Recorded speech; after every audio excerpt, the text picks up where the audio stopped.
Baik, Shalom Bapak Ibu yang diberkati Tuhan, kita jumpa kembali dalam FWF Osaka Filmonuoso Fellowship obrolan santai keluarga Allah. Kita akan bersama-sama belajar firman Tuhan malam hari ini, eksposisi Maleakhi 1 yang akan dibawakan oleh hambanya Bapak Herman Sinarli dari Makassar. Sebelum kita mendengarkan sabda Tuhan, kita akan terlebih dahulu berdoa. Saya mohon kesediaan Bapak Weli untuk memimpin kita di dalam doa. Silakan Pak Weli. Baik, terima kasih untuk waktu dan kesempatan yang diberikan. Mari kita satukan hati. Kami mengucap syukur Tuhan buat malam hari ini kami datang kepadamu. Kami mohon penyertaan-Mu dalam acara Zoom kali ini Tuhan. Biarlah Kau memberkati kami yang sudah ada di dalam maupun yang belum. Biarlah kami boleh mengikuti Zoom ini Tuhan dari awal, pertengahan hingga akhir Tuhan. Biarlah Engkau memberkati hamba-Mu yang akan menyampaikan kebenaran firman Tuhan. Tutup bungkus dan Engkau pakai lidah bibirnya untuk menyampaikan kebenaran firman Tuhan. Terima kasih Tuhan, kami menyerahkan acara ini ke dalam tangan. Dalam nama-Mu Tuhan Yesus Kristus kami berdoa. Haleluya. Amin.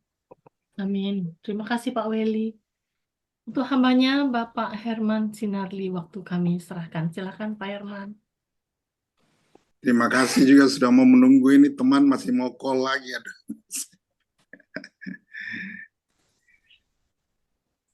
Tunggu ya, Bu. Silakan Pak Herman. Silakan Pastor Freddy sebelum yang lain. Ya, jadi bukan persembahannya, tetapi hati kita kepada Allah itu gimana. Gitu. Tapi firman itu mempertontonkan gitu loh, sikap hati kita terhadap Allah. Kalau kita bisa lihat di Perjanjian Baru, karena banyak yang tidak mengenal Allahnya. Gitu. Contohnya yang peristiwa di perahu yang ombak dan angin, muridnya yang sudah jalan aja dengan Tuhan, kan itu hantu gitu kan. Ada yang nggak mengenal sama sekali Tuhannya gitu. Jadi akhirnya sikapnya terhadap Tuhan jadi mungkin kasar ya. Coba kita gitu, kita ketemu Tuhan terus kita bilang hantu gitu, kira-kira gimana? Ini menjadi pengajaran dari Maleakhi ini untuk mengajar kita harus mengenal Allah kita, posisi kita di mana, posisi Allah di mana. Jadi banyak orang yang menganggap Allah itu buta. Gitu. Jadi kita mengaku sudah Kristen, jadi seakan-akan terus kita boleh sembarangan melakukan tindakan-tindakan yang tidak seharusnya dilakukan oleh seorang Kristen. Gitu. Jadi seperti kalau kita sudah orang Kristen, terus kita nipu, gimana hati Tuhan? Gitu. Nah, itu yang terjadi di Maleakhi. Ada juga kita melihat sikap dari anak muda yang kaya itu. Dia bukan datang mau ikut Tuhan, tapi mau mempertontonkan bahwa dia itu suci, sudah melakukan 10 perintah Allah. Akan berbeda kalau kita bandingkan dengan Sakius. Sakius orang yang terkenal, orang yang kaya, orang yang punya jabatan, tetapi dia bisa seperti anak kecil di hadapan Allah. Dia bisa mempunyai keinginan yang luar biasa untuk ketemu dengan Allah. Dia bisa memanjat pohon seperti anak kecil untuk bisa melihat Allahnya. Jadi sikap-sikap ini kan dipertontonkan, gitu, dipertontonkan sehingga kita bisa memahami bahwa kita jadi orang Kristen tuh harus sikapnya gimana. Gitu. Apakah kita masih berani ngibul atau kita masih anggap enteng Allah kita itu. Terus Ya anggap enteng karena anggap Tuhan nggak melihat kita berbuat ini, nah, ya minta ampun beres. Kan ini masih sering terjadi dalam orang Kristen. Dan banyak yang mau menunjukkan kehebatannya di depan Allah. Allah nggak ngurus lu gitu. Tetapi seperti Sakius, akan tindakannya beda. Allah terhadap anak muda yang kaya dan Allah kepada Sakius. Langsung Allah menyapa dia, Sakius, turunlah. Aku mau makan di rumahmu. Wow. Dan apa akibatnya? Seluruh keluarga di dalam rumah itu diselamatkan. Ayo dong. Kalau kita sudah belajar Maleki, saya kira memposisikan di kita yang benar. Kalau kita sudah Kristen, gimana? Apakah benar kita sudah hormat kepada Allah kita yang sudah menyelamatkan kita? Atau kita masih bermain-main gitu? Saya kira itu dulu. Pak Herman sudah hadir. Silakan. Makasih Pastor Freddy. Nah, itu tadi pembukaan yang disampaikan oleh Pastor Freddy tentang kitab Malayaki. Silakan Pak Herman. Ya, makasih Bu Ayu. Makasih juga Pak Freddy sudah tadi. Jadi kalau kita lihat ini Maleaki, sebenarnya Maleaki ini menulis kitab ini saat orang-orang Yehuda itu kembali dari pembuangan. Jadi kata Israel selalu dalam penulisannya ini menunjukkan pada orang-orang Yehuda yang kembali dari pembuangan. Kalau kita lihat siapa Maleaki itu, Maleaki berarti sebenarnya kalau kita lihat sebagai malaikat, utusan, messenger. Jadi ada juga yang mengatakan bahwa Maleaki itu sebenarnya bukan suatu nama, tapi seperti utusan saja, utusan. Dan kalau saya baca, Calvin juga menulis bahwa Maleaki itu sebenarnya julukan dari Esra.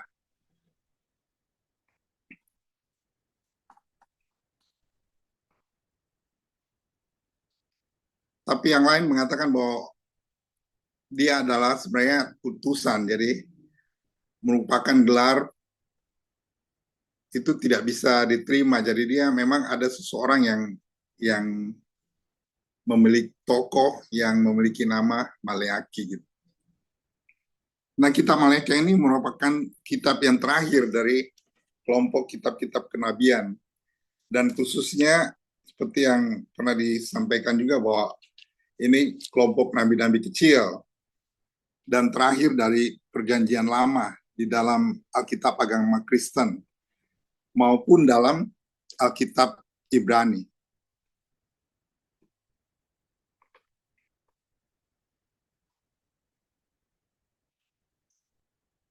Jadi nama kitab ini merujuk pada tokoh utama kitab ini yaitu Maleaki. Jadi pada zaman jauh sebelum dari pembuangan ke Babel, tepatnya kira-kira abad 5 sebelum Masehi, waktu itu Yudea masih provinsi kekaisaran Persia. Sedangkan nama Maleaki ini merupakan serapan sebenarnya dari bahasa Ibrani. Berarti malaikat utusan.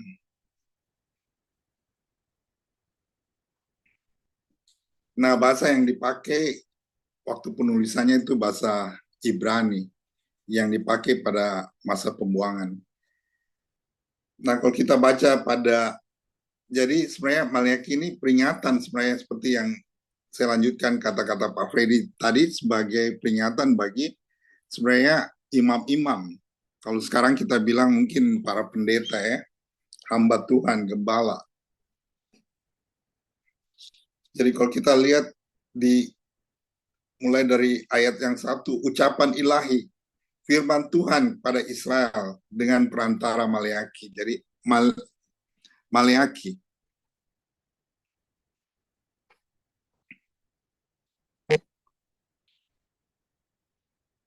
Nah, firman Tuhan di sini, kalau saya buka-buka itu NIV, jadi dibilang firman Tuhan di sini adalah orakel, ucapan ilahi, sabda.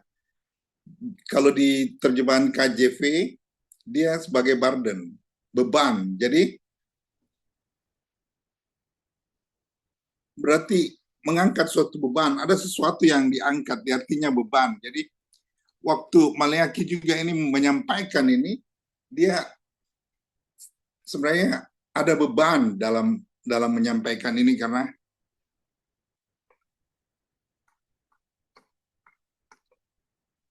mengandung kecaman ya, kecaman. Jadi ada kecaman, jadi ada beban untuk menyampaikan. Karena kita akan mengecam orang, akan memberikan sesuatu teguran.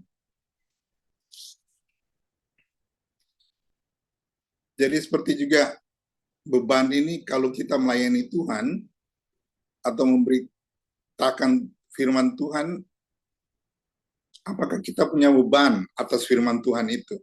Atau kita hanya menyampaikan rutinitas seperti saya sampaikan ini, saya kalau tidak punya beban apa-apa, berat hati atau asal-asalan, maka firman Tuhan juga sampainya juga tidak full. Jadi kata-kata Allah yang keras dan penuh ancaman, tetapi tetap ada penghiburan. Karena dalam ayat 1 itu dikatakan bahwa kata-kata itu ditujukan pada Israel. Bukan menentang Israel atau terhadap Israel. Jadi firman Tuhan dengan perantara Maleakhi ini, karena Maleakhi dipakai oleh Tuhan untuk menyampaikan firman-Nya, Tuhan sebenarnya kalau kita lihat kenapa Tuhan memakai Maleakhi, sebenarnya Tuhan kan tidak butuh manusia sebenarnya, karena dia bisa bicara secara langsung atau memakai seorang malaikat, tetapi dia tetap memakai manusia untuk menyampaikan firman-Nya. Itu adalah untuk menunjukkan bahwa yang disampaikan oleh Maleakhi adalah firman Tuhan yang tidak bisa disamakan seperti kalau kita menyampaikan khotbah. Kalau saya menyampaikan sekarang ini khotbah misalnya, saya menyampaikan juga firman Tuhan. Tetapi firman Tuhan yang disampaikan oleh Maleakhi itu tanda kutip berbeda dengan khotbah. Meskipun khotbah juga kita sering bilang bahwa kita menyampaikan firman Tuhan.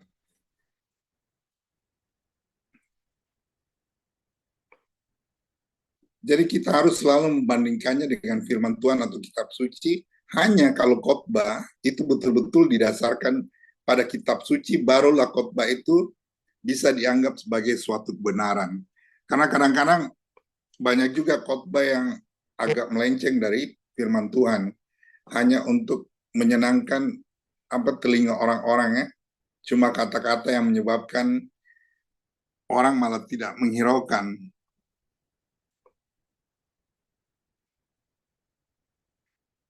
Jadi banyak dari kita juga sering menerima apa saja yang dikatakan oleh pendeta asal dibilang firman Tuhan. Padahal kadang-kadang melenceng dari makna dari firman Tuhan itu sendiri. Nah, tetapi kalau khotbah itu betul-betul didasarkan pada firman Tuhan atau kitab suci, barulah khotbah itu bisa dianggap sebagai suatu kebenaran. Nah, saya lanjut pada ayat yang kedua, yaitu Tuhan mengasihi Israel. Dikatakan, aku mengasihi kamu, firman Tuhan. Tetapi kamu berkata dengan cara bagaimanakah engkau mengasihi kami? Bukankah Esau itu kakak Yakub? Demikianlah firman Tuhan. Namun aku mengasihi Yakub. Jadi kata aku mengasihi engkau dalam bahasa Ibrani-nya itu adalah bentuk waktu lampau. Diterjemahkan sebagai aku telah mengasihi engkau. Jadi ini dalam bentuk lampaunya aku mengasihi kamu, sebenarnya aku telah mengasihi engkau. Itu tidak berarti bahwa Allah hanya mengasihi Israel pada zaman dahulu dan tidak lagi pada saat ini. Allah tetap mengasihi pada saat itu. Dari mana kita bisa tahu bahwa Allah itu mengasihi sampai saat ini. Kita bisa lihat di Maleakhi 3 ayat 6, di situ dikatakan bahwasanya aku Tuhan tidak berubah dan kamu hai Yakub tidak akan lenyap. Jadi sebenarnya Tuhan mengasihi dia untuk sampai selama-lamanya. Jadi dia terus mengasihi Israel sebenarnya. Jadi seperti kita juga, kadang-kadang kita berpikir waktu kita berdosa, kita mungkin sudah jauh dari Tuhan. Kita putus asa makin jauh. Padahal Tuhan sebenarnya tidak pernah berubah dalam kasih-Nya kepada kita. Walaupun dulu kita orang-orang yang dianggap berdosa, Tuhan tetap mengasihi kita. Dia tetap memanggil kita dan diselamatkan. Maka tidak mungkin sekarang setelah kita menjadi tanda kutip anaknya, justru kita dibuang oleh Allah sendiri. Jadi di sini Allah mau berbicara, menegur Israel melalui Maleakhi, bahwa ia masih mengasihi Israel. Kalau ia tidak mengasihi, maka ia tidak akan menegur. Jadi sebenarnya kalau kita ditegur oleh Tuhan, maka artinya dia masih mengasihi kita. Kadang-kadang kita tidak senang sekali kalau bahasa-bahasa pendeta di mimbar misalnya yang menegur umat kalau begini. Padahal itulah sebenarnya inti dari khotbah sebenarnya. Maksudnya ada kasih Tuhan, ada pelurusan dari Tuhan. Nah, kalau kita lihat juga keraguan-raguan atau ketidakpercayaan Israel akan kasih Allah kepada mereka. Dikatakan, tetapi kamu berkata dengan cara bagaimanakah engkau mengasihi kami? Jadi Israel mengatakan, bagaimana engkau Tuhan mengasihi kami?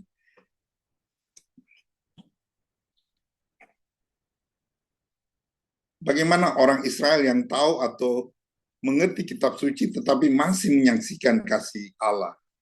Karena apa kalau kita lihat? Karena waktu itu, kalau kita lihat di saat itu, setelah kembali dari pembuangan, sebenarnya keadaan mereka rasakan jauh lebih buruk daripada sebelum mereka pergi ke dalam pembuangan. Dan keadaan bait Allah juga pada waktu itu tidak ada karena sudah dihancurkan. Dan setelah mereka membangunnya kembali, keadaan bait Allah itu sebenarnya keindahannya, kekokohannya itu jauh dibanding bait Allah yang dahulu yang dibangun oleh Salomo. Jadi sekalipun mereka sudah kembali dari pembuangan, tetapi mereka belum merdeka. Mereka masih ada di bawah kekuasaan Persia. Dan Mesias yang dijanjikan Tuhan itu mereka merasakan tidak kunjung datang. Jadi Israel seakan-akan meragukan kasih Allah karena situasi dan kondisi di sekitar mereka kelihatannya tidak cocok dengan firman Tuhan yang mengatakan bahwa Allah mengasihi mereka. Nah, kalau kita lihat kondisi kita juga saat ini, kadang-kadang banyak kita lihat teman-teman atau umat yang kecewa. Apalagi dia berpegang pada firman Tuhan, tetapi keadaan mereka tidak berubah. Tetap begitu saja. Tidak seperti yang mereka harapkan gitu. Nah, di sini Maleakhi membuktikan kasih Allah. Di ayat 2b dikatakan Yakub dan Esau adalah saudara kembar. Esau adalah anak yang sulung, sehingga seharusnya sedikitnya yang mempunyai hak yang sama dengan Yakub. Tetapi dikatakan Allah mengasihi Yakub, tetapi membenci Esau. Di sini membenci berarti kurang mengasihi. Hal ini seperti ini sering digunakan di dalam kitab suci. Kalau kita lihat contoh, kalau saya lihat di Kejadian 29 ayat 31, itu dikatakan Lea dibenci dalam kata bahasa Ibrani, yang dipakai adalah kata yang sama di dalam Maleakhi 1 ayat 3a. Artinya bisa kita lihat, yaitu Yakub lebih mencintai Rahel daripada Lea. Jadi kata membenci itu mengartikan bahwa ada seseorang yang lebih dicintai daripada dia. Kalau kita lihat di Ulangan 21 juga ayat 15, kata-kata tidak dicintai terjemahan hurufnya sebenarnya adalah dibenci. Jadi kalau kita bandingkan dengan Lukas 14 ayat 26 dengan Matius 10 ayat 37, kita bisa dapatkan bahwa membenci bapak ibu artinya adalah kita harus mengasihi.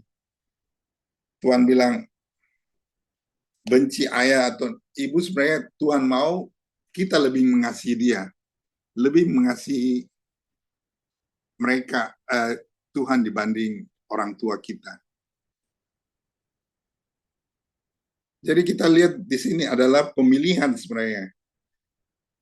Allah memilih Yakub tetapi menolak Esau. Jadi di sini Maleakhi tidak terlalu menunjukkan bagaimana Allah menunjukkan kasihnya kepada Yakub, tetapi Maleakhi lebih menekankan bagaimana Allah menunjukkan kebenciannya kepada Esau.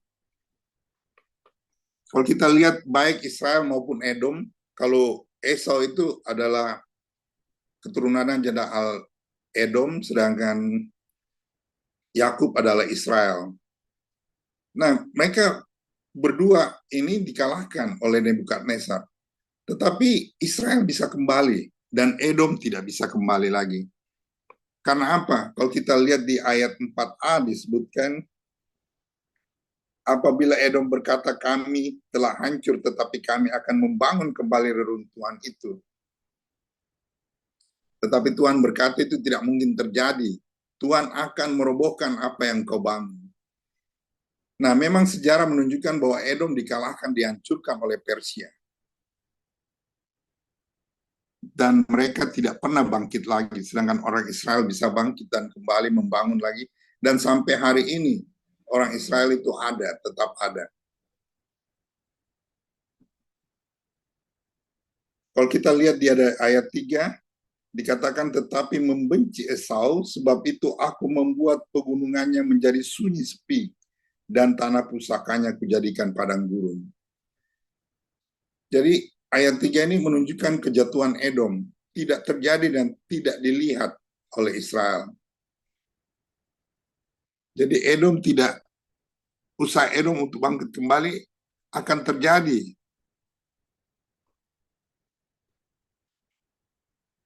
Tetapi tidak dapat dilihat oleh Israel. Jadi Edom disebut daerah kefasikan, tanah yang jahat di ayat 4.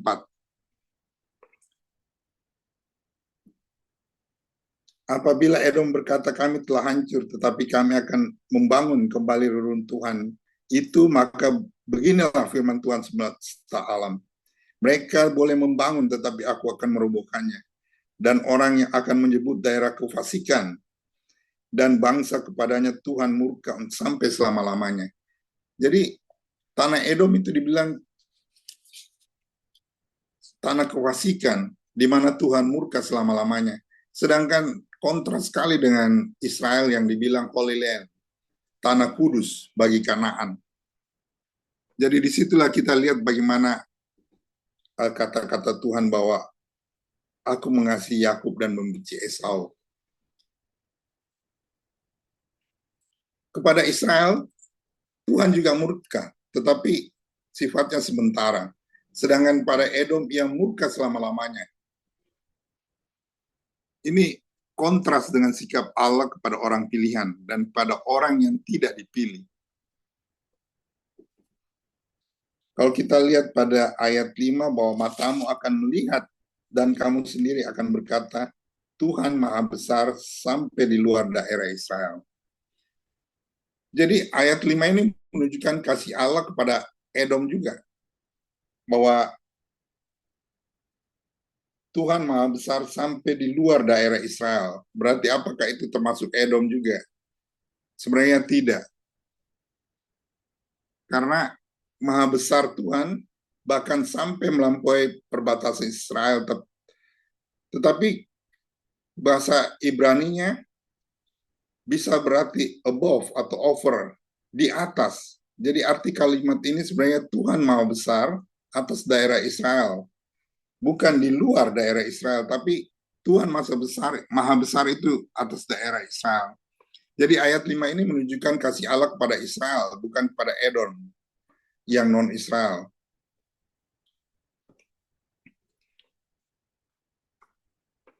Nah, dalam bagian ini Maleaki ingin berkata bahwa bandingkan nasibmu dengan Edom.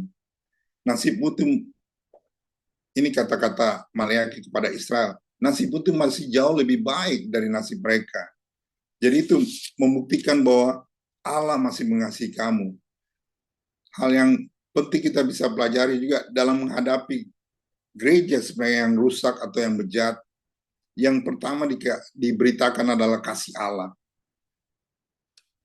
Jadi memang kita melihat bahwa Maleaki juga menegur, tetapi tegurannya akan sia-sia kalau mereka tidak diyakinkan lebih dahulu bahwa kasih Allah terhadap mereka. Jadi meskipun ada teguran, Maleaki juga ingin menekankan bahwa kasih Allah itu tetap ada bagi orang Israel. Nah, sekarang kita lanjut pada Maleaki 6. Seorang anak menghormati bapaknya dan seorang hamba menghormati tuannya. Jika aku ini bapa, di manakah hormat yang kepadaku ini? Jika aku ini tuan, di manakah takut yang kepadaku itu? Firman Tuhan semesta alam kepada kamu, hai para imam yang menghina namaku. Tetapi kamu berkata dengan cara bagaimana kami menghina namamu? Nah, ini di ayat 6 ini dan seterusnya sebenarnya teguran Tuhan terhadap para imam.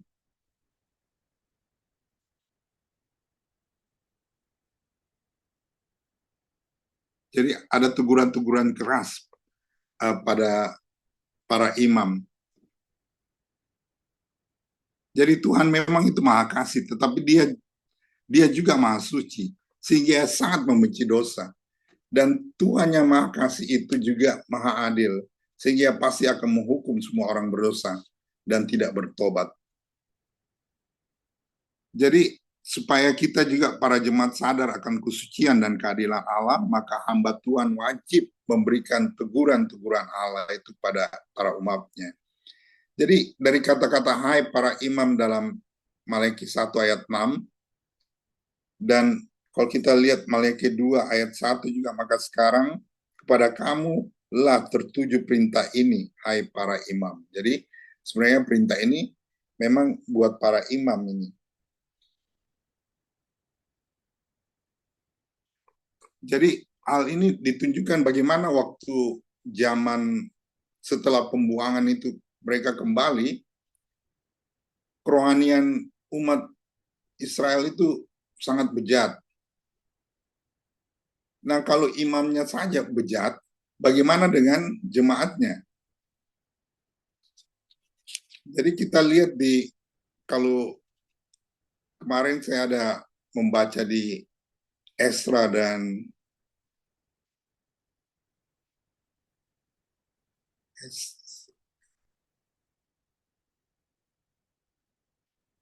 kitab Esra ya.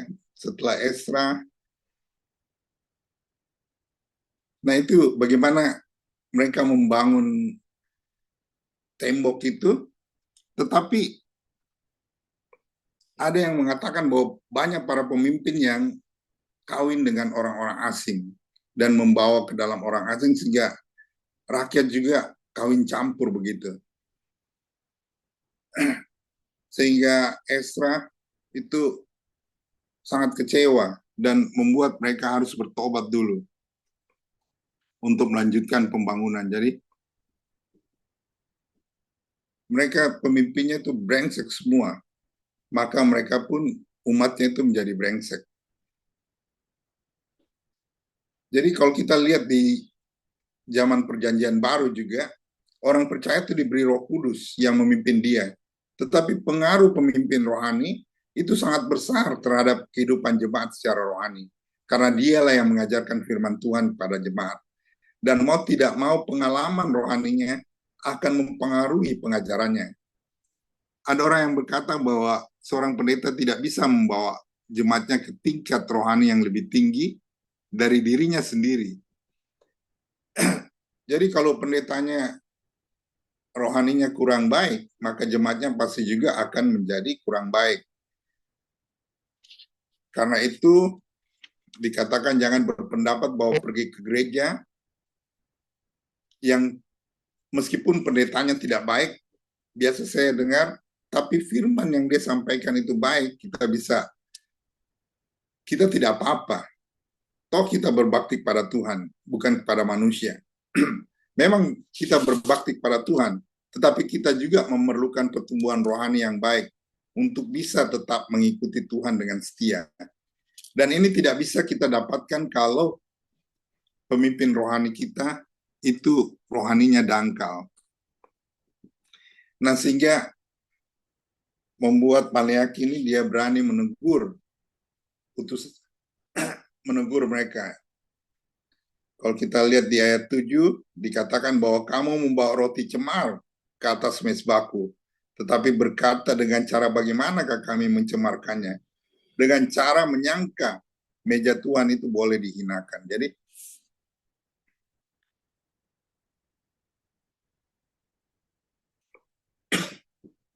Jadi di sini Maleakhi menegur mereka.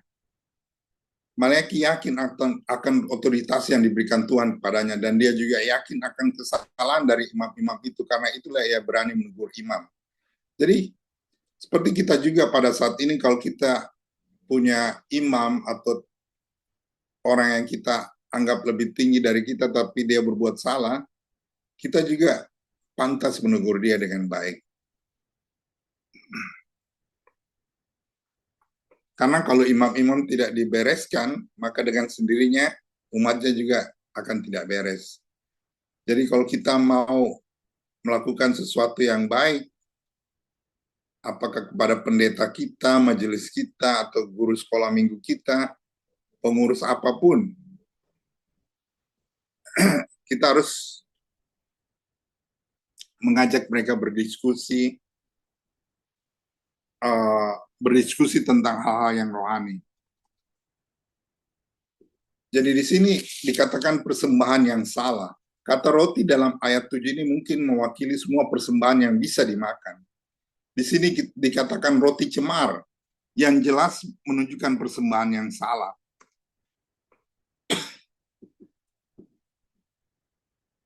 Jadi apapun yang dibuat, apapun yang dilakukan, misalnya kita melakukan komuni yang kudus, perjamuan kudus, tetapi kita melakukannya dengan cara yang tidak benar, itu sama dengan kita membawa roti yang cemar ke dalam persembahan kita. Apapun kita melakukan dengan tidak benar, itu adalah kecemaran bagi Tuhan. Di ayat 8, apabila kamu membawa seekor binatang buta untuk dipersembahkan, tidakkah itu jahat? Apabila kamu membawa binatang yang timpang dan sakit, tidakkah itu jahat? Cobalah menyampaikannya kepada bupatimu. Apakah ia berkenan kepadamu apabila menjamu engkau dengan baik? Firman Tuhan semesta alam. Jadi pada waktu mau memberikan sesuatu kepada Tuhan, baik itu berupa persembahan kita maupun pelayanan kita memang harus merenungkan. Jadi kalau persembahan yang akan kita berikan kepada Tuhan itu kita berikan kepada manusia, apakah manusia itu mau menerima binatang yang cacat, binatang yang buta? Nah, kalau orang saja tidak terima, apalagi Tuhan. Begitu juga pelayanan kita, apakah pelayanan kita biasa-biasa saja, tidak dengan sungguh hati? Apakah pelayanan itu berkenan? Seperti juga persembahan yang kita berikan. Kalau saya mempersembahkan uang, tetapi memang keadaan saya waktu itu tidak memiliki banyak uang, itu oke. Tapi kalau saya memiliki banyak kelebihan, tetapi saya mempersembahkan sedikit dari itu juga sebenarnya merupakan satu kecemaran juga bagi Tuhan.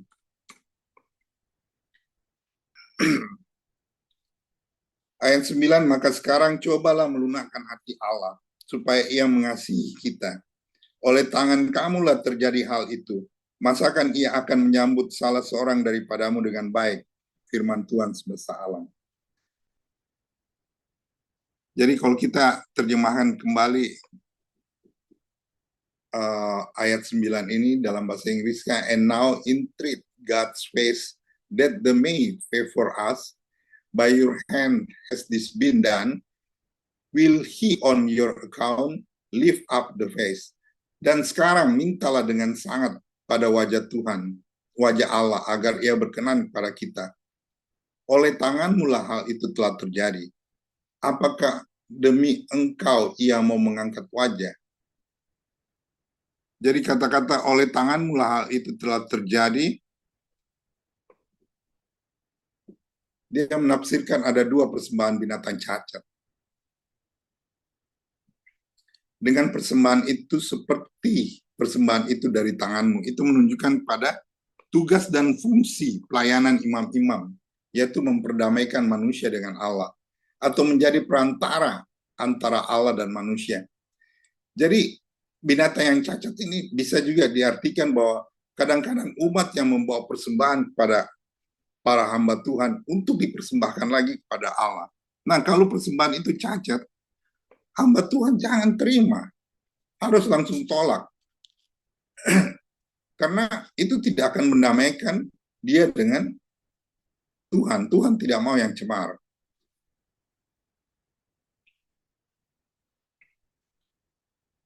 Jadi ayat ini menunjukkan bahwa imam-imam itu tidak bisa berfungsi lagi kalau adanya kecemaran di dalam persembahan-persembahan itu. Adanya dosa dalam diri mereka menyebabkan mereka tidak bisa melayani Tuhan.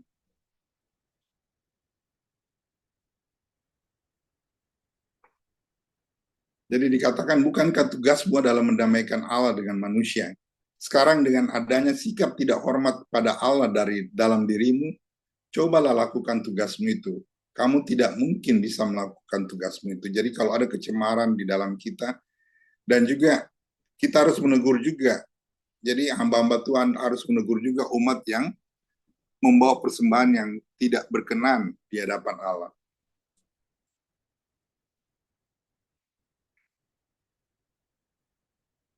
Nah, kalau seperti tadi saya katakan, kalau imam-imam menerima persembahan yang salah itu, dia sudah harus menolaknya sebelum itu. Dikatakan di ayat 10 bahwa sekiranya ada di antara kamu yang mau menutup pintu, supaya jangan kamu menyalakan api di mezbah dengan percuma. Aku tidak suka kepada kamu, firman Tuhan semesta alam, dan aku tidak berkenan menerima persembahan dari tanganmu. Jadi sekiranya ada di antara kamu yang menutup pintu, jelas menunjukkan bahwa Tuhan sebetulnya menghendaki imam-imam itu menolak persembahan yang salah. Tetapi kadang-kadang imam itu tidak menolaknya. Mungkin dia kurang enak hati ya. Dia menerima, dan itulah mereka membuat kecemaran, mereka berdosa. Ini Tuhan sampaikan kepada semua gereja Tuhan, untuk tidak saja menerima apapun yang dipersembahkan, tetapi harus tahu juga kalau persembahan itu salah atau cacat, tidak usah diterima. Sampai ekstrim di sini dikasih contoh bahwa kalau anggaplah seseorang menerima persembahan dari habis dia menang lotre atau hasil persembahan dosanya ke gereja sebagai penebus dosa, padahal dia sendiri tidak bertobat dari dosanya itu.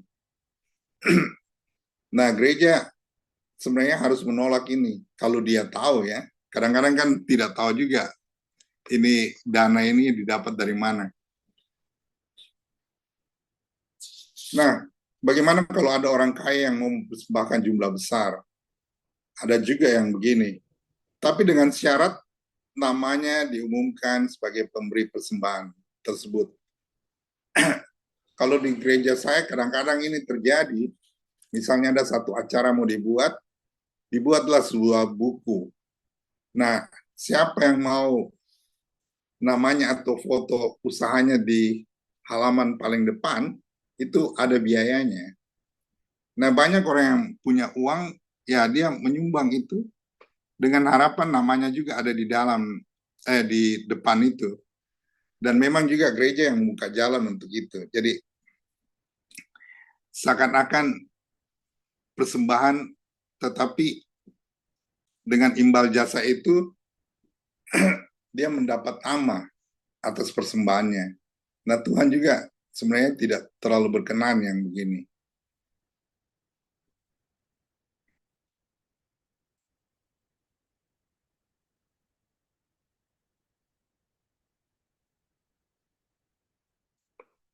Jadi ini harus menjadi suatu pelajaran bagi setiap hamba Tuhan yang jangan sampai terus-menerus terjadi. Hamba Tuhan juga wajib menegur jemaat dan tidak membiarkannya berlarut-larut.